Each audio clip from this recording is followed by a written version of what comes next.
ಶಿವಮೊಗ್ಗ ಜಿಲ್ಲೆ ತೀರ್ಥಹಳ್ಳಿ ತಾಲೂಕು ಕೋಣಂದೂರಿನ ಪ್ರಾಥಮಿಕ ಆರೋಗ್ಯ ಕೇಂದ್ರ ವ್ಯಾಪ್ತಿಯ ದತ್ತರಾಜಪುರ ಗ್ರಾಮದ 8 ವರ್ಷದ ಬಾಲಕ ರಚಿತ್ ಕೆಎಫ್ಟಿ ಕಾಯಿಲೆಯಿಂದ ಇದೇ ಏಪ್ರಿಲ್ 17ನೇ ತಾರೀಕು ಕೆಎಂಸಿ ಮಣಿಪಾಲ ಆಸ್ಪತ್ರೆಯಲ್ಲಿ ಸಾವು ಕಂಡಿರ್ತಾರೆ.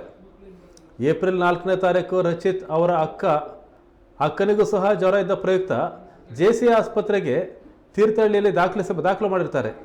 ಕೆಎಫ್ಟಿ ಪರೀಕ್ಷೆ ಮಾಡಿದಾಗ ಕೆಎಫ್ಟಿ ಪಾಸಿಟಿವ್ ಬಂದಿರುತ್ತೆ. ರಚಿತ್ಗೆ ಏಪ್ರಿಲ್ 5ನೇ ತಾರೀಕು ಸುಸ್ತು ಮತ್ತು ವಾಂತಿ ಇದ್ದ ಪ್ರಯುಕ್ತ ಜೆಸಿ ಆಸ್ಪತ್ರೆಗೆ ದಾಖಲಾಗಿ ಕೆಎಫ್ಟಿ ಪರೀಕ್ಷೆ ಮಾಡಿದಾಗ ಪಾಸಿಟಿವ್ ಬಂದಿದೆ. ರಚಿತ್ ಮತ್ತು ಆತನ ಸಹೋದರಿ ಇಬ್ಬರನ್ನು ಸಹ 6ನೇ ತಾರೀಕು ಕೆಎಂಸಿ ಮಣಿಪಾಲ ಆಸ್ಪತ್ರೆಗೆ ದಾಖಲು ಮಾಡಿ ಎಬಿಆರ್ಕೆ ಅಡಿ ಉಚಿತ ಚಿಕಿತ್ಸೆ ನೀಡಲಾಗಿದೆ.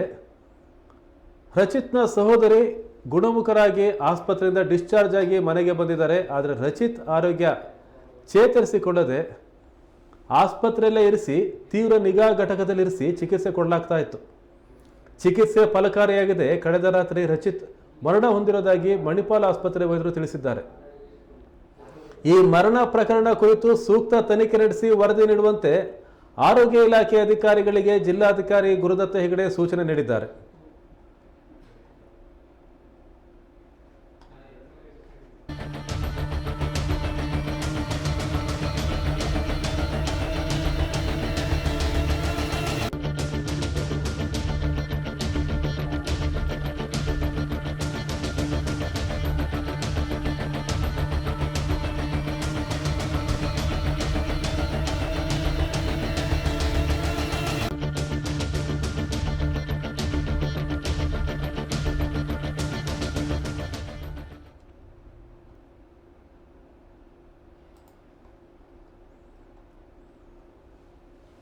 ತೀರ್ಥಹಳ್ಳಿ ತಾಲೂಕು ದತ್ತರಾಜಪುರ ಗ್ರಾಮದ ಬಾಲಕ 8 ವರ್ಷದ ಬಾಲಕ ರಚಿತ್ ಮಂಗನ ಕಾಯಿಲೆಯಿಂದ ಸಾವು ಕಂಡಂಥ ಹಿನ್ನೆಲೆಯಲ್ಲಿ ಜಿಲ್ಲಾಧಿಕಾರಿ ಗುರುದತ್ತ ಹೆಗಡೆ ಅವರೊಂದು ಸೂಚನೆ ಕೊಟ್ಟಿದ್ದಾರೆ.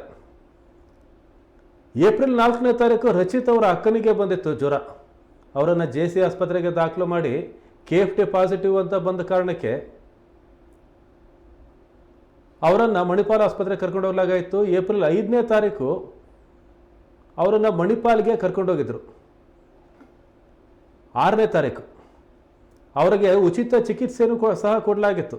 ಆದರೆ ರಚಿತ್ನ ಸಹೋದರಿ ಗುಣಮುಖರಾಗಿ ಮನೆಗೆ ವಾಪಸ್ ಬರ್ತಾರೆ. ಆದರೆ ರಚಿತ್ ಆರೋಗ್ಯ ಚೇತರಿಸದೆ ಆರೋಗ್ಯ ಸ್ಥಿತಿ ಬಿಗಡಾಯಿಸಿದ್ರಿಂದ ತೀವ್ರ ನಿಗಾ ಘಟಕದಲ್ಲಿರಿಸಿ ಚಿಕಿತ್ಸೆ ಕೊಡ್ತಾ ಇದ್ರು. ಆದರೂ ಸಹ ಚಿಕಿತ್ಸೆ ಫಲಕಾರಿ ಆಗಿಲ್ಲ. ಕಳೆದ ರಾತ್ರಿ ರಚಿತ್ ಮರಣ ಹೊಂದಿದ್ದಾನೆ ಅಂಥೇಳಿ ಮಣಿಪಾಲ ಆಸ್ಪತ್ರೆ ವೈದ್ಯರು ತಿಳಿಸಿದ್ದಾರೆ.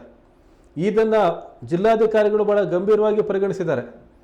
ಈ ಕುರಿತಂತೆ ಒಂದು ವರದಿಯನ್ನು ಕೊಡಿ ಅಂಥೇಳಿ ಆರೋಗ್ಯ ಇಲಾಖೆ ಅಧಿಕಾರಿಗಳಿಗೆ ಡಿಸಿ ಗುರುದತ್ತ ಹೆಗಡೆ ಅವರು ಸೂಚನೆಯನ್ನು ಕೊಟ್ಟಿದ್ದಾರೆ. ಶಿವಮೊಗ್ಗ ಜಿಲ್ಲೆಯಲ್ಲಿ ಆಗ್ತಾ ಇರ್ತಕ್ಕಂಥ ಈ ಮಂಗನ ಕಾಯಿಲೆಯಿಂದ ಆಗ್ತಾ ಇರ್ತಕ್ಕಂಥ 2ನೇ ಸಾವು ಇದು. ಈಗ ಸತ್ತಿರತಕ್ಕಂಥ ಬಾಲಕ 8 ವರ್ಷದ ಬಾಲಕ ರಚಿತ್, ಮುದ್ದು ಮುಖದ ಬಾಲಕ. ಮಣಿಪಾಲ ಆಸ್ಪತ್ರೆಯಲ್ಲಿ ವೈದ್ಯರು ತೀವ್ರ ಪ್ರಯತ್ನ ಮಾಡಿದರೂ ಸಹ ಉಳಿಸ್ಕೊಳ್ಳೋಕ್ಕೆ ಸಾಧ್ಯ ಆಗಿಲ್ಲ. ತೀವ್ರ ನಿಗಾ ಘಟಕದಲ್ಲಿಟ್ಟು ಚಿಕಿತ್ಸೆಯನ್ನು ಕೊಡಲಾಗ್ತಾ ಇತ್ತು. ಸುಸ್ತು ಮತ್ತು ವಾಂತಿ ಪ್ರಮುಖವಾದ ಲಕ್ಷಣ ರಚಿತ್ನಲ್ಲಿ ಕಂಡಿದ್ದು. ಆದರೆ ಕಾಯಿಲೆ ಗುಣ ಆಗಿಲ್ಲ. ರಚಿತ್ ಸಾವು ಕಂಡಿದ್ದಾನೆ. ಈಗ ಈ ಪ್ರಕರಣ ಕುರಿತಂತೆ ವರದಿಯನ್ನು ಕೊಡಿ ಅಂತ ಹೇಳಿ ಜಿಲ್ಲಾಧಿಕಾರಿಗಳು ಆರೋಗ್ಯ ಇಲಾಖೆ ಅಧಿಕಾರಿಗಳಿಗೆ ಸೂಚನೆಯನ್ನು ಕೊಟ್ಟಿದ್ದಾರೆ.